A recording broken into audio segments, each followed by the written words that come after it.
नमस्कार दोस्तों, the truth के फेसबुक पेज में आपका स्वागत है। और आज जानने की कोशिश करेंगे कि भारत में जो दूसरी लहर है इतनी खतरनाक क्यों हुई है कोरोना की। मुझे आज भी याद आता है वो समय, फरवरी और मार्च की बात है, जब आप किसी ऑफिस में जा रहे हैं या किसी मॉल में जा रहे हैं, तब वहाँ पर थर्मल स्कैनिंग मशीन से आपका टेम्परेचर चेक करने का दिखावा तो किया जाता था, लेकिन वो मशीन्स वर्क ही नहीं करते थे प्रॉपर। और जब आप उनके कर्मचारियों से पूछते थे तो उनके पास कोई जवाब नहीं होता था। लोगों ने मास्क हटाना छोड़ दिया, सोशल डिस्टेंसिंग की पालना नहीं हुई। बहुत सारे कारण हैं। एक जो बड़ा कारण सामने आया, चुनाव। क्योंकि चुनाव में जिस तरह से लोगों की भीड़ उमड़ी थी, उससे भी यही चीज़ सामने निकल के आ रही है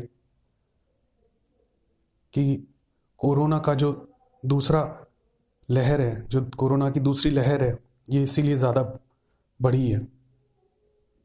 और वो चुनाव चाहे कहीं भी हुए।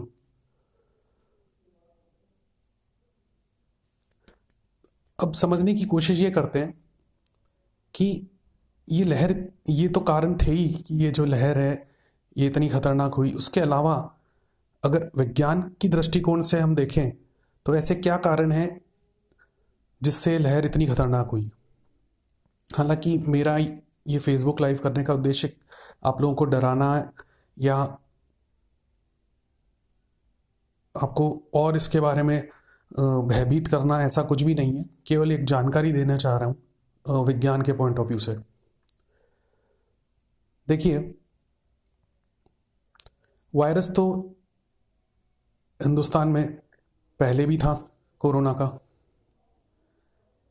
लेकिन जो इसके अंदर म्यूटेशन आया वो 2020 अक्टूबर के अंदर पहला केस आया था। अब आम लोगों के लिए समझा देते हैं कि म्यूटेशन होता क्या है। म्यूटेशन एक ऐसी प्रक्रिया है जिससे वायरस के डीएनए के स्ट्रक्चर में एक चेंज आ जाता है। और वो चेंज किसी भी वजह से आ सकता है, चाहे तो कॉपिंग की वजह से, डीएनए कॉपिंग की वजह से, चाहे और भी कोई वजह हो सकती है, या किसी केमिकल के प्रति उसका जो एक रिएक्शन है वो। तो जितने भी स्वैब के सैंपल्स लिए जा रहे थे उनमें यही देखने में आया कि ये जो दूसरी लहर के अंदर जो ये डबल म्यूटेंट वायरस आया है, ये स्वैब के सैंपल्स में 60% यही पाया गया था। और अभी भी भारतीय वैज्ञानिक ये पता लगाने की कोशिश कर रहे हैं कि ये जो वेरिएंट आया था, जो E484Q, और दूसरा म्यूटेशन है L458, ये एक साथ नए वेरिएंट में आ गए और इससे इन्फेक्शन होने के चांसेस ज़्यादा हो रहे हैं। और जो वैक्सीन का असर होना चाहिए था वो इन डबल म्यूटेशन वायरस पे उतना नहीं हो पा रहा। हो रहा है, बहुत अच्छा हो रहा है, लेकिन वो जो पहले इफेक्ट जितना दिखा रही थी वैक्सीन, वो उतना नहीं दिखा पा रही हैं। इसीलिए आप देखेंगे बहुत कम मामलों में जिन लोगों को 2 वैक्सीन भी लग गई है उनको भी कोरोना हो रहा है। वो कारण यही है क्योंकि वायरस के अंदर डबल म्यूटेशन आ गया है।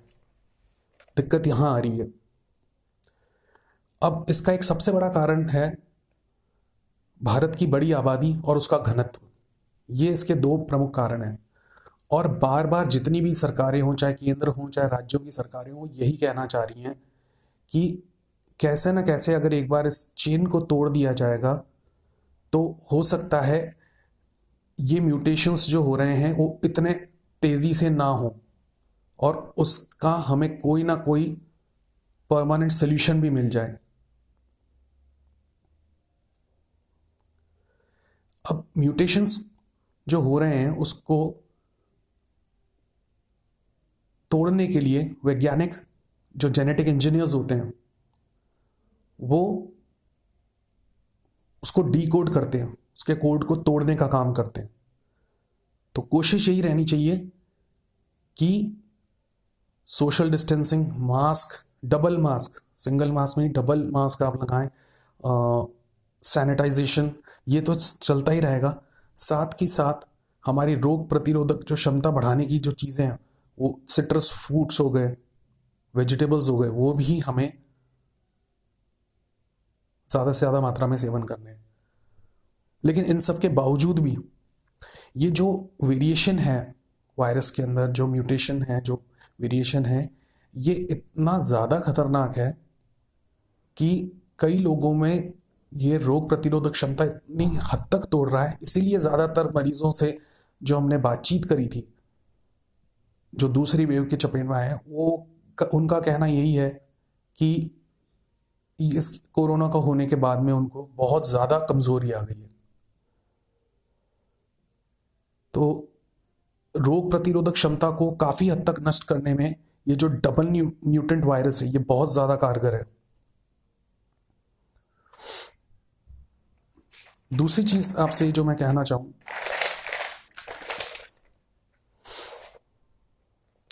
कि अगर इसी रफ्तार से ये चीज़ें होती रही तो भारत में मौतों का आंकड़ा और भी बढ़ सकता है। ऑक्सीजन की कमी और ये सब तो मामले हैं ही, लेकिन सबसे ज़रूरी है कि हम कोशिश यही करें कि कम से कम बाहर निकलें। सोशल डिस्टेंसिंग बहुत ज़्यादा ज़रूरी है। दूसरी चीज़ ये कि ये जो भारत का वेरिएंट है, यही अपने आप में खतरनाक नहीं है। इससे ज़्यादा खतरनाक जो ब्रिटेन का वेरिएंट है, वो ज़्यादा खतरनाक है।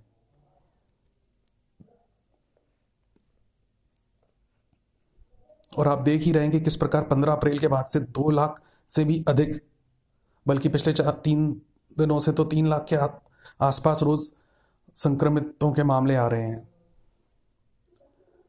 दूसरी चीज़ ये है कि जो वैक्सीनेशन का कार्य हो रहा है, वैक्सीनेशन में भी आप लोग बढ़ चढ़ के हिस्सा लीजिए, क्योंकि वैक्सीन लगाने से ये म्यूटेशन जो हो रहा है ये कम हो रहा है। वैक्सीनेशन का एक फ़ायदा ये भी है कि अगर होगा भी तो उसका परसेंटेज बहुत कम है वैक्सीनेशन लगने के बाद में। तो वैक्सीनेशन भी होना बहुत ज़रूरी है। टाइम टू टाइम अपना जो भी दोनों डोज आपको लगवानी है वो आप लगवा लीजिए। तो वैक्सीनेशन काफ़ी हद तक कारगर है, लेकिन वैक्सीनेशन के बाद भी सावधानी आपको उतनी ही बरतनी पड़ेगी जो वैक्सीनेशन से आप पहले बरत रहे थे। एक चीज़ आपको और यहाँ पे अपनी बात समाप्त करते हुए बताना चाहूँगा कि ऐसा नहीं है कि सारी मौतें केवल कोरोना से ही हो रही हैं वर्तमान परिदृश्य में। दूसरी जो मौतें हो रही थी, प्राकृतिक मौतें, कोई बीमार है, कोई लंबी बीमारी से पीड़ित है, किसी को कैंसर है और कोई बीमारी है, एक्सीडेंट भी है, वो भी मौतें हो रही हैं। लेकिन हमारे देश में एक भीड़ चाल हो जाती है और किसी भी मामले का एक हवा बना दिया जाता है। बिल्कुल कोरोना है, सेकेंड वेव बहुत खतरनाक है, इसमें कोई दो राय नहीं। लेकिन मैं उन लोगों से एक आग्रह करना चाहूँगा जो बिना किसी सबूत या बिना किसी जांच के या बिना किसी तथ्यों की पुष्टि करे किसी के भी बारे में कह देते हैं कि इसकी मौत तो कोरोना से हुई। इस तरह से आप कह के और माहौल को भयभीत कर रहे हैं। तो नेचुरल डेथ्स भी हो रही हैं। ऐसा नहीं है कि कोरोना का जो सेकेंड वेव आ गया उसके बाद हार्ट अटैक्स नहीं हो रहे, या जो कैंसर के लास्ट स्टेज पे पेशेंट्स चल रहे थे काफ़ी टाइम से वो उनकी डेथ नहीं होगी, ऐसा तो नहीं है। वो जो रेगुलर प्रोसेस है वो अपना चलता रहेगा। तो एक माहौल ऐसा बना देना और कि अरे इतनी सारी डेथ हो गई तो ये सारी कोरोना से ही, ये भी पूरी तरह से सही नहीं है। और जब तक कम से कम आपको यह कहने का तो हक तब तक है ही नहीं कि जब तक आप बिल्कुल अच्छी तरह से पुष्टि ना कर लें या आप कंफर्म ना हो जाए। तो मेरा ये फेसबुक लाइव करने का इतना सही मकसद है कि कोरोना की दूसरी वेव खतरनाक है, कोई दो राय नहीं, लेकिन खतरनाक परिस्थितियों से हम शांतिपूर्ण तरीके से निपटें और जो भी केंद्र की सरकार, राज्य की सरकार हमें गाइडलाइंस की पालना करने के लिए कह रही है वो हम करें। और उसके बावजूद भी अगर किसी बंदे को कुछ भी सिम्टम्स लगते हैं, बिना वक्त ज़ाया करे